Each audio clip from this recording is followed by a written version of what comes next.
Tagos na tagos sa buto at laman ng pahayag ni Andy Eigenman sa viral video ni Filmar Alipayo, kasama ang isang babaeng content creator. Hindi na nakapagpigil ang aktres sa mga naglalabasang malilisyosong chika, tungkol sa kanyang fiancé at sa tiktokers na si Krisa, na siyang nag-upload ng video nila ni Filmar.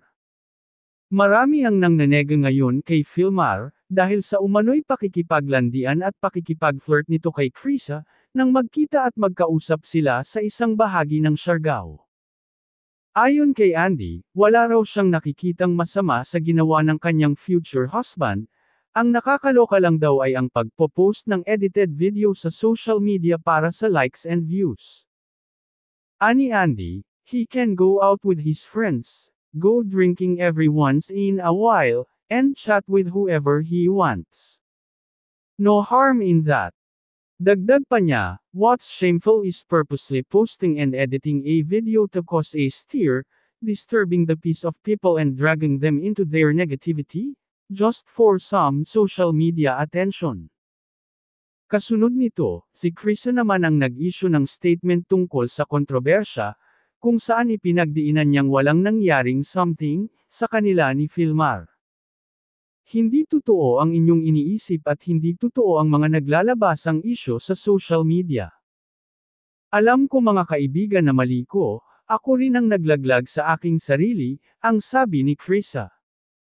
Inamin naman niya na kasalanan din niya kung bakit sila nai-issue ngayon ng fiancé ni Andy, pero inulit-ulit niyang walang landian na nangyari.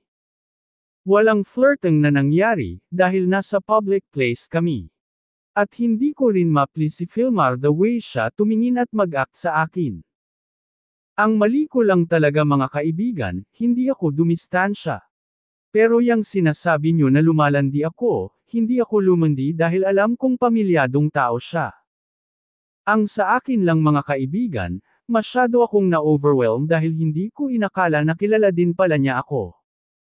At yung conversation namin ni Filmar, wala kaming ibang topic noon, about lang sa isa niyang kasama na surfer, paliwanag ni Krisa.